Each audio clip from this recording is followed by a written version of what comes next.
2 minggu aja lah Anda kerjain itu. Anda akan rasakan badan yang jauh lebih fit. Lemak-lemak dibakar sama dia.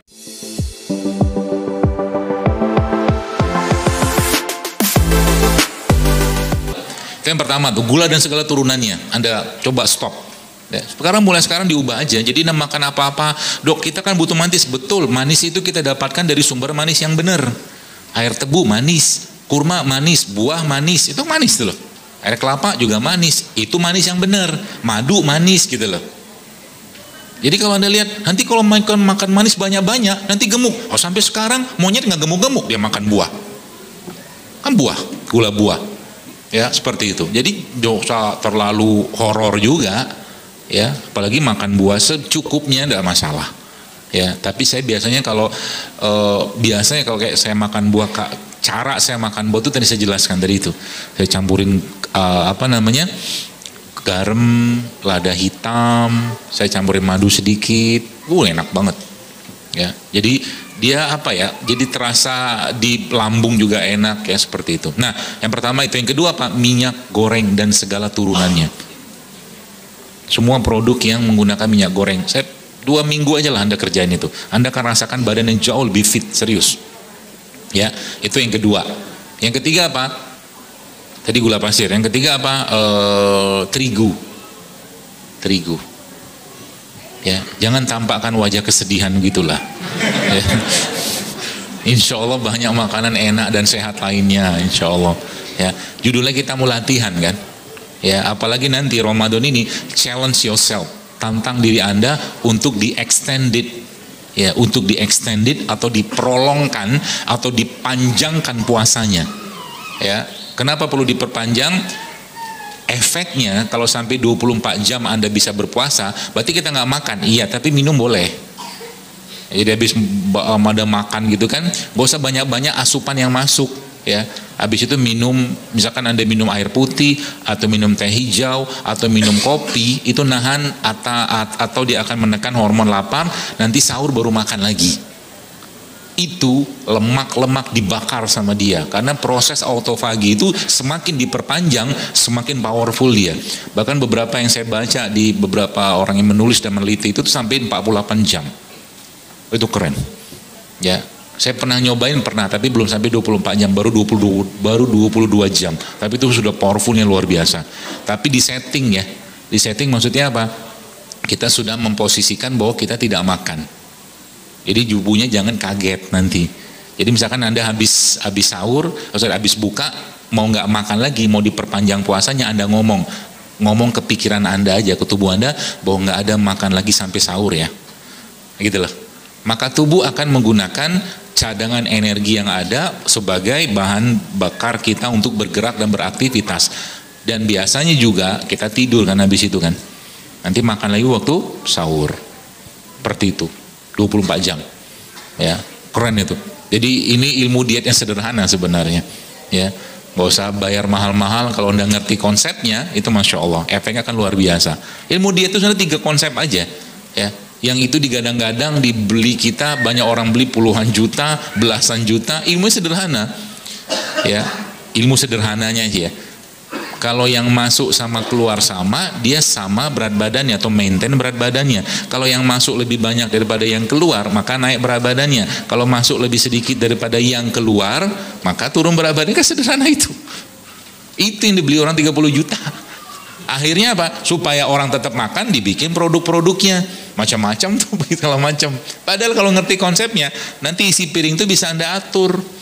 Ya, kalau mau turun berat badan, katakanlah Ramadan gitu kan, meskipun kita tidak puasa untuk sehat ya, kita bukan puasa untuk sehat, kita puasa karena kewajiban. Ya, kita ibadah, sholat itu sehatnya luar biasa. Kalau sholatnya benar, tapi kita sholat bukan untuk sehat. Ya, supaya jangan salah kaprah. Ya, karena semua syariat itu sebenarnya aslinya semua syariat dalam agama Islam ini Bapak sekalian itu menyehatkan semua, nggak ada yang nggak menyehatkan, semuanya menyehatkan, rukun imannya, rukun Islamnya, petunjuk Nabi semua menyehatkan, ya seperti itu, ya itu yang ketiga. Jadi ada berapa tadi? Gula, terigu sama minyak.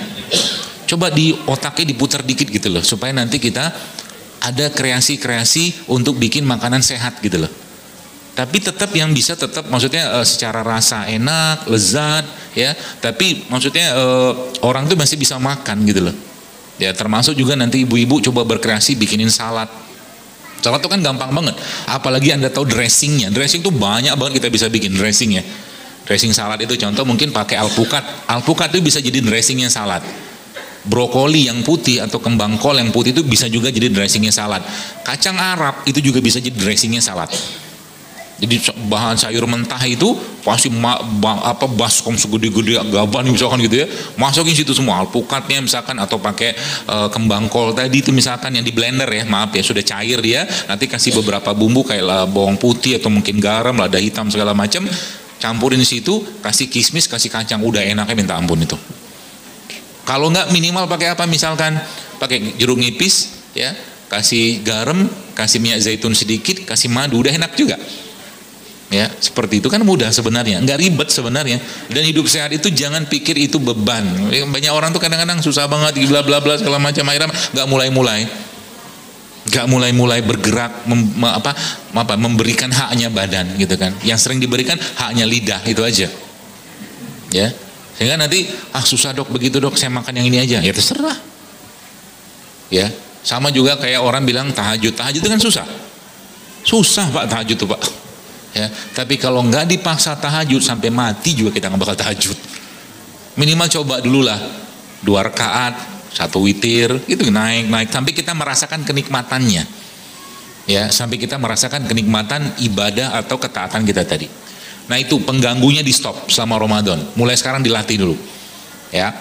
Kemudian apalagi yang kita bisa kerjakan? Ya, tadi saya tadi membahas tentang serat tadi kan, atau mungkin tentang bakteri lah ya, tadi ya. Kita bahas bakteri dulu deh. Nah, bakteri bosnya bisa kita dapatkan dari berbagai macam sumber sebenarnya. Ya, yang paling gampang itu makanan fermentasi. Ya, coba mulai sekarang rutinkan makanan fermentasi. Contohnya apa? Tempe, tape, ya kan? Fermentasi kan? Apa lagi?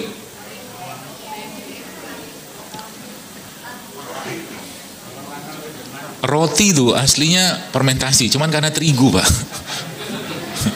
Ya, jadi akhirnya saya bikin ya dengan tim saya itu roti yang tidak berbasiskan terigu, tapi menggunakan beberapa jenis tepung non gluten. Ya, Bapak Ibu bisa bikin juga tuh, pakai mokaf ya, singkong, pakai sagu aren, pakai sorghum, sama pakai tepung beras. Itunya tepungnya bisa ternyata, ya, dan enak, tetap enak. Jadi akhirnya bau roti itu kembali ke bau roti zaman dulu, dia bau asam. Itu roti yang bener. Kalau sekarang kan rotinya nggak ada bau lagi, banyakan malah justru bahan kimianya. Ya, nah itu ya, jadi bakteri tadi ada tadi tempe, tape, ketan gitu kan, tape ketan itu kan fermentasi itu, termasuk juga kayak makanan-makanan fermentasi seperti apa tuh namanya, tauco kan fermentasi tuh. Ya, tauco fermentasi, atau kalau Jepang kan miso. Itu fermentasi itu, ya. Kemudian apalagi kalau Korea punya, cuman kita nggak cocok mungkin untuk perut orang Indonesia, kimchi, ya, kimchi, ya. Karena itu makanan-makanan fermentasi kayak begitu tuh makanan yang sangat baik sebenarnya buat pencernaan kita. Itu kalau nggak ada itu, Bapak Ibu sekalian, coba mulai rutinkan makan makanan atau bukan makanan, mengkonsumsi cairan-cairan probiotik atau fermentasi. Contoh cuka tuh, ya, termasuk cuka itu saya tadi malam di Al-Falah itu saya bilang itu salah satu cara yang paling mudah dan efektif untuk mencegah lonjakan gula saat orang makan bahan-bahan berbasiskan gula olahan. Cuka apa? Bukan cuka dapur ya, karena cuka dapur tuh sintetik dia. Yang saya maksudnya cuka apel, cuka madu, cuka nanas gitu loh. Itu. Jadi misalkan air kayak begini nih, contoh, dok saya belum, mohon maaf kan, saya belum bisa meninggalkan tepung-tepungan itu. Karena kalau saya tinggalkan hati saya sedih, misalkan gitulah lebaynya gitu loh. Misalkan, ya, gak apa-apa, udah makan aja. Tapi kan saya nggak kehabisan akal, ya, supaya nggak terjadi lonjakan gula habis itu, maka Anda campurkan air kayak begini dengan 1 sendok makan atau 1 sendok teh cuka apel atau cuka madu, cuka nanas, itu akan mencegah terjadinya lonjakan gula setelah Anda makan tepung-tepungan tadi itu. Itu powerfulnya luar biasa. Itu saya baca seorang Dia bukan dokter tapi biotek sepertinya dia neliti orang-orang yang makan roti gula, roti terigu gitu.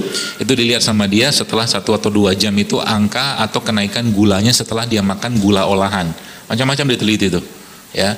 Dan ternyata itu naik semua tuh, naik kayak begini. Makanya kalau sudah naik kayak begitu biasanya karena tubuh terlalu over beban gulanya, tubuh minta rehat, ngantuk kita. Nah, dengan dikasih cuka tadi itu Bapak sekalian, ya itu ternyata grafik itu landai dia. Itu landai. Makanya kalau tadi saya cerita tentang yogurt dikasih bengkuang, dikasih ubi jalar tadi, ya atau yang tadi beberapa yang pangan itu sebenarnya mencegah supaya tidak terjadi lonjakan gula. Itu sebabnya kalau Anda pengen tidak berat beban tubuh dalam metabolisme gula ketika masuk, salah satu cara itu bisa pakai cuka yang pertama. Yang kedua makan sayur dulu. Jadi urutannya kalau makan itu supaya nggak terlalu berat beban tubuh kita dengan konsumsi makanan tadi itu adalah dengan cara makan sayur dulu. Habis makan sayur makan protein. Ya, setelah makan protein baru carbs come last. Karbonya terakhir. Jadi makan karbo itu dikit-dikit aja, nggak usah banyak-banyak. Nah, gitu kata dia. Urutannya kayak begitu. Kalau nggak makan sayur dulu, boleh buah dulu. Itu disebutkan Allah dalam surat Al-Waqiah. Jadi kalau sekarang saya tanya, Anda bayangkan ketika orang makan nasi goreng 1 piring, ada bakwan 2, ada kerupuk, sama habis itu dia makin minum es teh, kira-kira dimakan apa sama dia? Gula semua kan? Gula semua. Akhirnya terjadi apa? Ngantuk, pasti ngantuk. Itu belum cerita minyaknya loh. Nasinya gula, bakwannya gula, kan terigu kan? Kerupuknya gula, kadang-kadang tambah sosis lagi atau apalagi macam-macam gitu kan, gula semua gitu kan, terigu kan. Habis itu minum es teh pakai gula lagi, wajar ngedrop dia badannya, minta istirahat, ngantuk ya. Jadi bagusnya kalau Anda makan kayak nasi goreng gitu kan, ada yang tinggi serat setahu saya dalam nasi goreng itu acar sama cabai, jadi banyakin acarnya, mungkin separuh piring 3/4 piring itu acarnya semua gitu. 1-2 sendok nasinya. Oh, itu dijamin tidak ngantuk, serius. Cobain aja. Bahkan kepedesan gitu. Gitulah. Ya.